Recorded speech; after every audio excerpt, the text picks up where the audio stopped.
Добар ден, време е за првиот дневник на Канал Плюс. Со содржините почнуваме веднаш по кратката најава.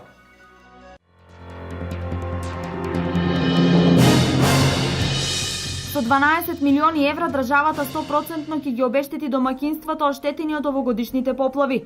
Се остварува ветувањето на премиерот Груевски што го даде во Штип.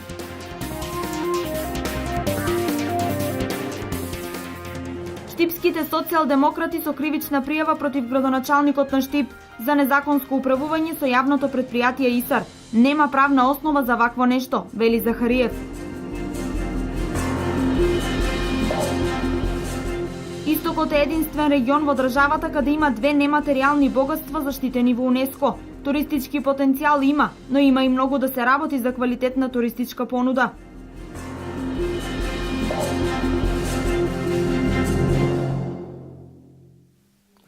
Започна целосното обештетување на домакинствата погодени од поплавите. Први обештетувањето го добија 120 земјоделски домакинства од општина Могила. Во наредните 3 недели ќе бидат исплатени во целост сите земјоделци и домакинства од регионите каде поплавите направија најголеми штети. Се остварува ветувањето на премиерот Никола Груевски кој го даде во Штип. Како што најави премиерот Никола Груевски дека земјоделците ќе бидат 100% обештетени, тоа и се случи. Од денес започнаа исплатите за првите 120 земјоделски домакинства од општина Могила, како еден од најпогодените региони од овогодинешните поплави. Во наредните 3 недели во целост ќе бидат исплатени сите преостанати земјоделци и домакинства од регионите каде поплавите направија најголеми штети. Овој регион, особено делот на Чешиново, Облешево и Кочани, но и некои други делови, беше еден од најпогодените региони, заедно со Пелагонискиот. И знам дека многумина претрпеа огромни штети, затоа што ова беа поплави од невидени размери досега. Минатата недела, кога се уште не беа завршени проценките, најавив дека обештетувањето ќе биде високо. Сакам денес да потврдам дека со цел да им се излезе во пресред на луѓето чија земја и имоти настрадаа, владата ќе изврши 100% обештетување за сите погодени, согласно проценката на проценителите, кои на терен ја вршат проценката. Значи, колку што проценителите ќе проценат и утврда дека имало штета, толку ќе им биде исплатено обештетување на луѓето кои што ја претрпеа штетата. 12 милиони евра е проектираната сума од буџетот на државата за обештетување на погодените земјоделски домакинства. Истовремено, владата со поддршка од Европската Унија обезбеди средства во висина од 10 милиони евра за обнова на оштетената инфраструктура од поплавите, односно за патиштата, водоводните системи и малите брани. Оваа мерка премиерот Никола Груевски ја вети на средбата со граѓаните во Штип, која во спортската сала Јордан Мијалков се случи кон крајот на март годинава. Денес во Штип Центарот за развој на Источниот плански регион ја утврдуваше стратешката рамка за развој на туризмот на Истокот во наредните 10 години. Изработката на оваа стратегија ја помага Швајцарската агенција за развој и соработка. Центарот за развој на Источен плански регион денес одржа работилница насловена утврдување на стратешката рамка и одредување на активности за акцијскиот план. Изработката на стратегијата за развој на туризмот во овој регион со акционен план 2015-2024 година е програмска активност која се реализира во рамки на програмата за зачувување на природата во Македонија. Ова е настане во организација на Фармахем и Центарот за развој на Источен плански регион, како имплементатори на проектот на програмата за заштита на природата кој се имплементира од швајцарската влада преку SDC. А инаку ние, како идеја OK Balkan Development Solutions, сме подизведувачи на оваа активност, односно консултантските куќи кои се грижат да го спроведат овој процес на изработка на стратегија. Денес 11 општини кои се вклучени во Источниот плански регион се задржаа на прашањето колку овој регион има потенцијал за развој на туризмот. Моја е тенденција да наметнам идеја дека на Источниот плански регион му треба еден силен пропулзивен пол. Еден туристички центар кој на краток рок ќе ги почувствува најмногу бенефитите, ама на подолг рок ќе генерира развој во поширок контекст. И дел од општините ќе фатат од тој колач, затоа што се плашам ако равномерно кон сите 11 општини испратиме порака дека треба да развиваат туризам, само мал дел од нив имаат објективни потенцијали за развој. за забрзан развој. Идејата на денешниот настан, кој е на иницијатива на неколку невладини организации во соработка со Факултетот за туризам и бизнис логистика од Охрид и неколку стручни лица од Скопје, Битола и Охрид, е да се пристапи кон изработка на стратешки документи кои ќе ги дадат вистинските правци на развој на туризмот. Но колку развојот на бањскиот туризам може да придонесе за зголемен профит во овој регион? Луѓе кои работат во бањите ќе ви речат каде што има топла вода, таму има туристи. Ни една бања не е празна, па дури и оние бањи кои ги закачи онај процес на приватизација и трансформација на капиталот и останаа во репулзивни подрачја, дури и воопшто не се реконструира, полни се со гости. На некој начин се дали се тоа болни или одат за рекреација или за куратива, тоа е прашање, но факт е дека каде има топла вода, постои туристичко раздвижување. Целта на сите 11 општини кои се вклучени во источниот плански регион е да се направи една стратешка рамка, да се дефинираат областите на интервенција, стратешките приоритетни цели, како и мерките кои ќе се превземат како активности, за да се интервенира и подобри моменталната ситуација во која се наоѓа туризмот во источниот регион. Со следниот прилог одиме во Кочани, каде денес во посета беше синот на Славчо Анастас Абазов, војвода од овие краеви. Синот на војводата Абазов имаше прием кај градоначалникот на Кочани, каде на подарок ја доби едицијата историски дела, во чија изработка и самиот има партиципирано. Градоначалникот на Кочани Ратко Димитровски го прими синот на војводата Славчо Анастас Абазов од Софија, со кој оствари срдечна средба и му ги подари 90 тома од историските книги преведени на македонски јазик, проект на владата на Република Македонија, во кој учествуваше и Славчо Абазов од Софија. И мене ми е задоволство, ми е драго што денеска како прв човек во општината имам тоа задоволство, таа чест да бидам негов домакин и да заеднички по трет пат поразговараме за оние тековни теми, да се подсетиме на историјата, да се подсетиме на неговиот татко војводата Славчо Абазов, бидејќи знаеме дека тој потекнува од овој крај, од Кочанскиот крај. И имав можност денеска да му ја представам и да му ја врачам комплетната едиција од историските дела кои што ги организираше владата на Република Македонија, значи историските книги, 80 на број, во кои што директно учествуваше и тој преку издавачката куќа Адвергум од Скопје. Ова е една порака дека не треба да ја заборавиме историјата, дека не треба да ги заборавиме нашите луѓе кои што од овде потекнуваат, бидејќи секако дека тие допринеле за ова што го имаме денеска. Самиот Славчо Абазов, кој е веќе во 90-тите години од животот, се заблагодари за приемот и за безпрекорното издавање и превод на овие историски книги на македонски јазик.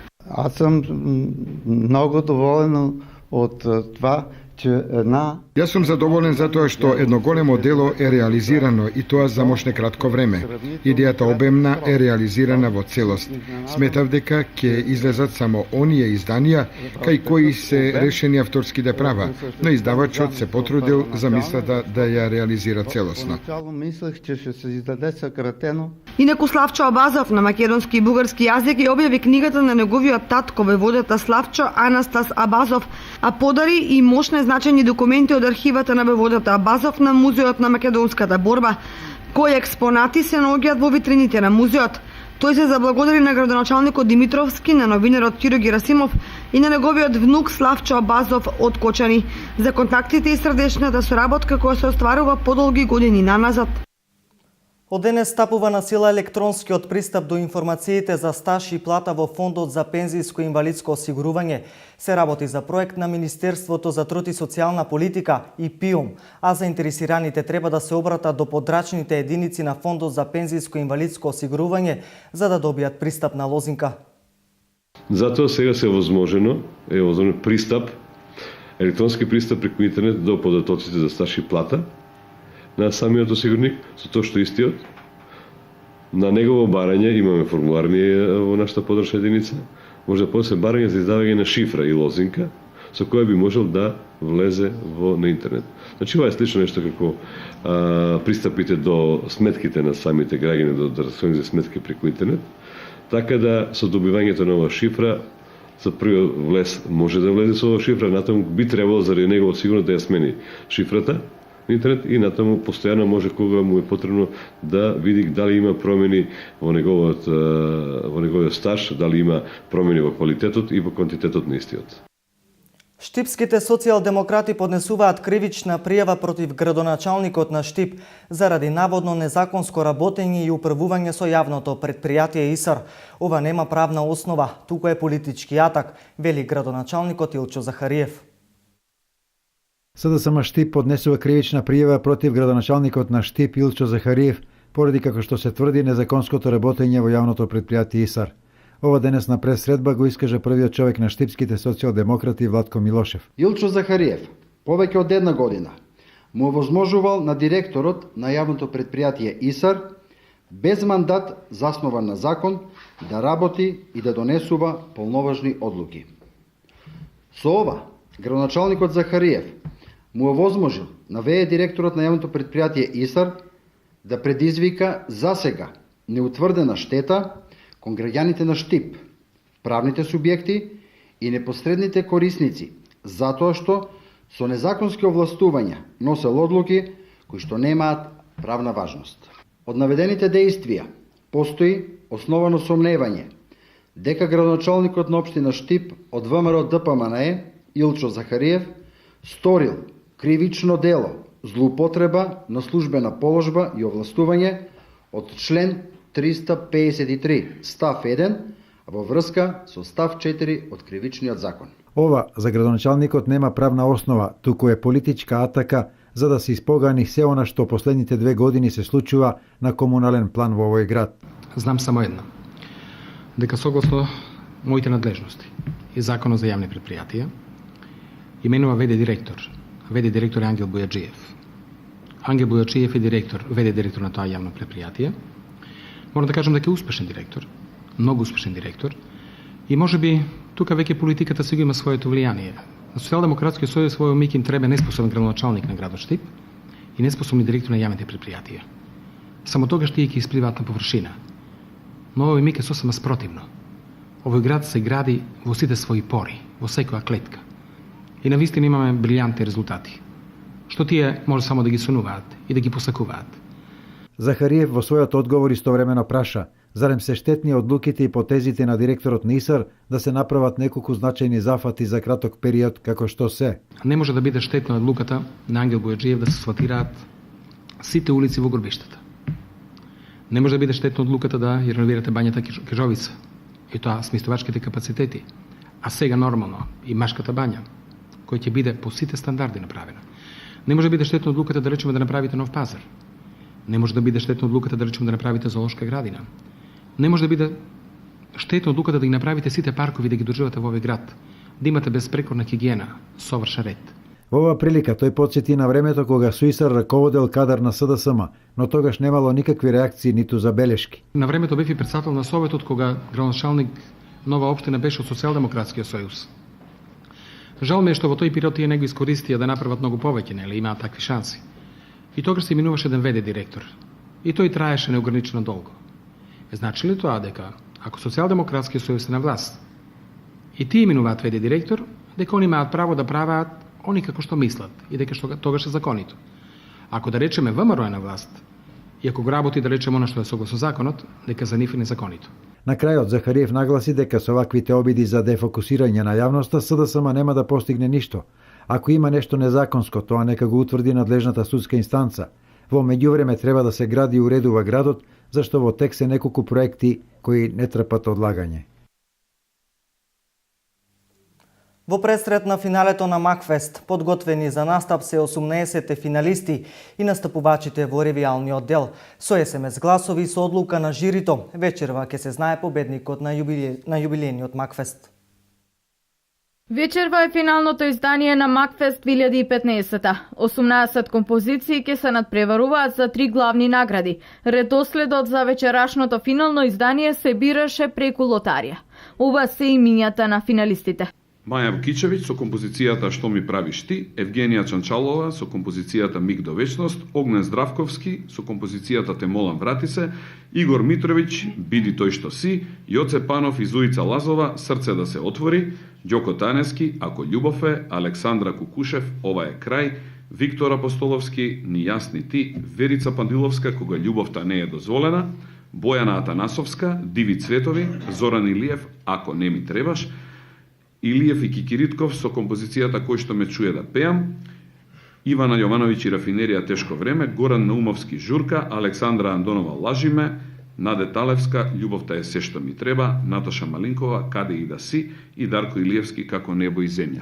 Финалистите денеска ги правеа последните проби за вечерашното издание. Тие се подготвени и без трема го чекаат моментот. Тремата секогаш е позитивна, но сега немам се уште. Кај мене тремата се јавува пред самиот настап. Сум настапувал како последен на овој фестивал, еве сега имам шанса да настапиме како прв, да настапиме како први со Илија Киритков. Така да мисламе како ќе биде секако што треба. Начинот на гласање ќе биде подеднакво поделен, односно 50% од гласовите ќе бидат од жирито, а 50% од публиката. Како што веќе е познато, првото место носи награда од 10.000 евра, второ 7.500 евра и трета награда е во вредност од 5.000 евра. Модерни танци и балет се играа синоќа на летната сцена во Делчево во рамки на третиот интернационален фестивал насловен Балканот пее и игра. Највпечатливи беа танцовите состави од Благоевград, Бугарија.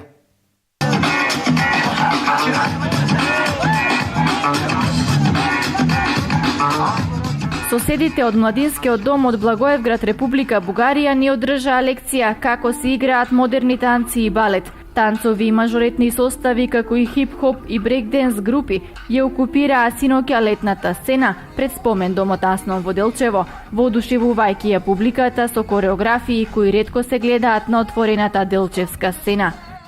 Наистина в Младежки дом Благоевград развиват своите... Навистина во Младинскиот дом во Благоевград модерните танци ги изучуваат многу состави и групи кои се популарни не само во Бугарија и Европа, туку и во целиот свет. Денес на фестивалот во Делчево ќе покажеме нешто поразлично од минатата година.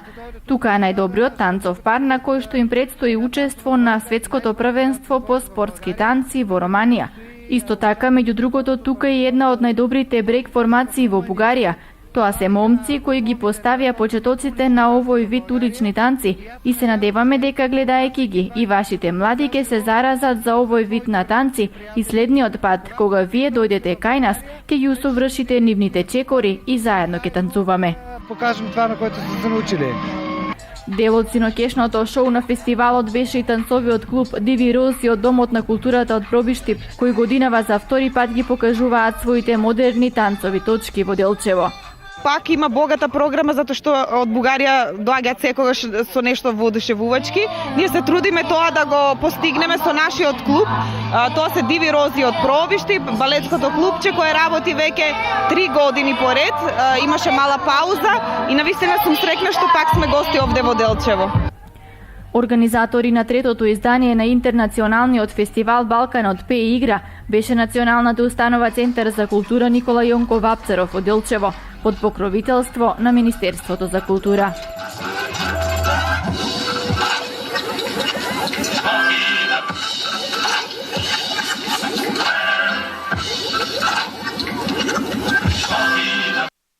Симеон Гаврилов, основачот на театарот во Виница, од наредната недела започнува со театарски работилници за виничките основци и средношколци. Станува збор за проект на Домот на културата Тошо Арсов.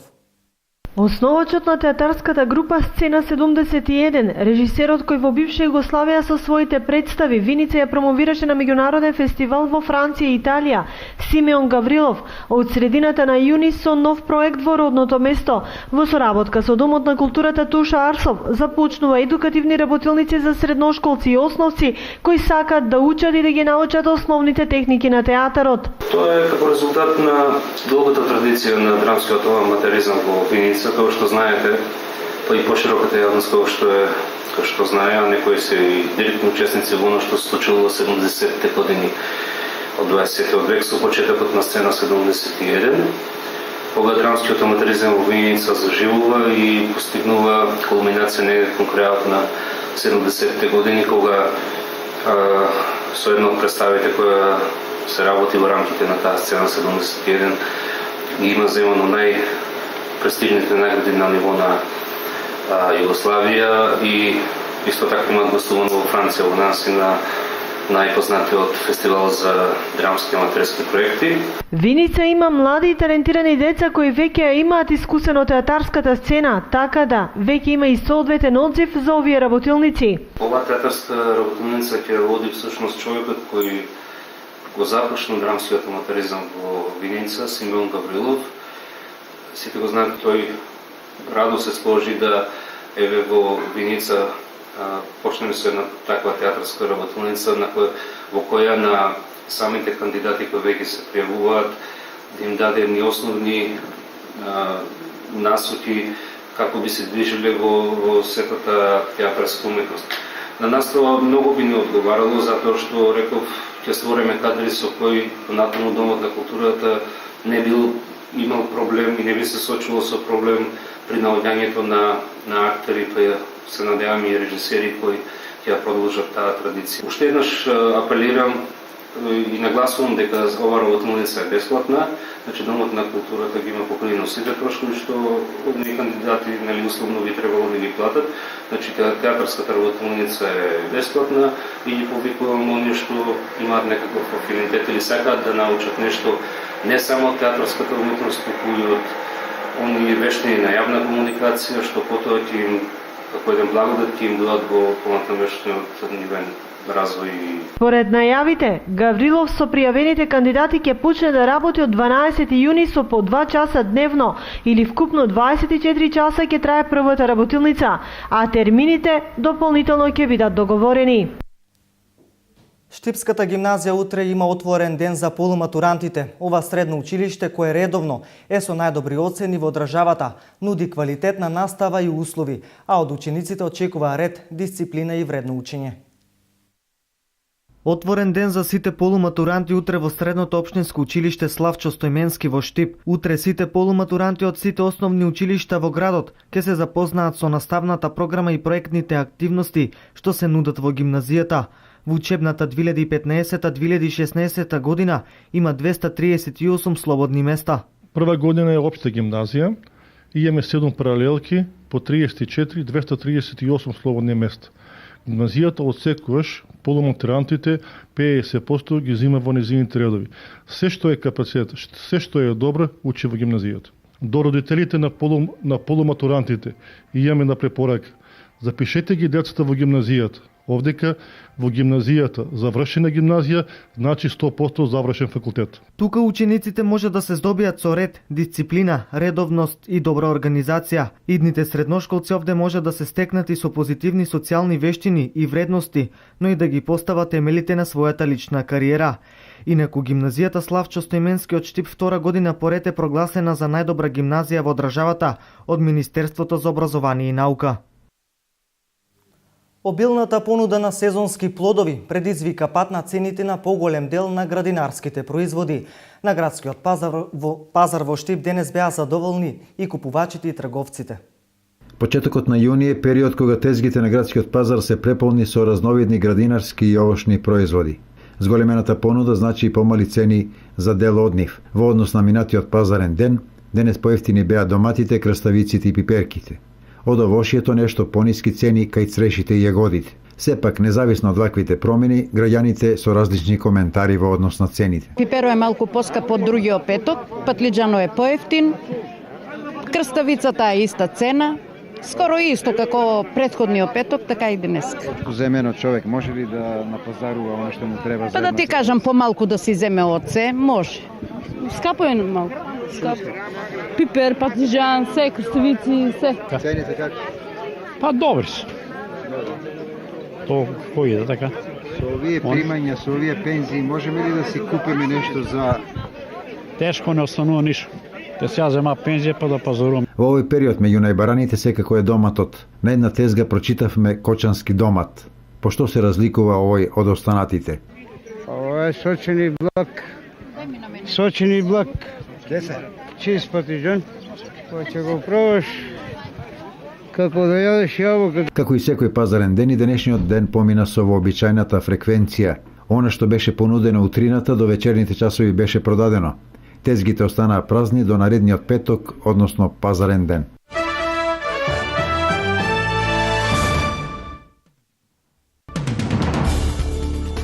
Најмалку 40 лица загинаа при 2 бомбашки напади во североисточниот дел на Нигерија, соопштија нигериските служби за безбедност. Во првиот напад на пазар во градот Джимета загинале најмалку 32 лица. Според очевидец, нападот бил извршен со бомба поставена на еден трицикл паркиран на пазарот. Властите во Гана најавија 3 дена жалост во земјата поради 150 жртви кои загинаа при експлозија на гасна станица во главниот град Арка. Токму поплавите натераа многумина да побараат заштита во гасната станица и инцидентот доведе до нивната смрт. Експлозијата била предизвикана од истекување на гориво кое се запалило во близина на гасстаницата. Српскиот премиер Александар Вучик вети дека ќе биде спроведена правдата во случајот со тројцата американски граѓани чии тела беа пронајдени во масовна гробница во источна Србија во 2001 година. Претходно тие заминале за Косово за да се борат на страната на албанските бунтовници.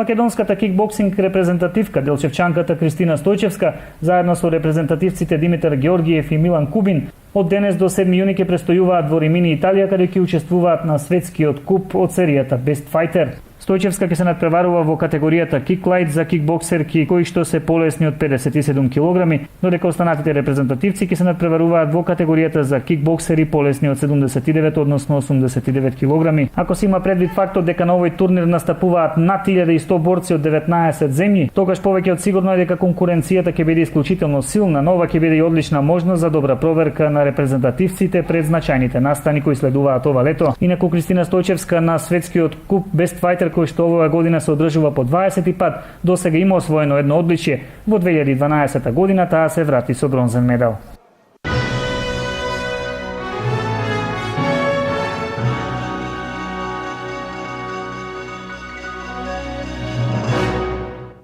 Ова е се во првиот дневник. Гледате не повторно во 20 часот за кога подготвуваме нови информации. Пријатно попладне.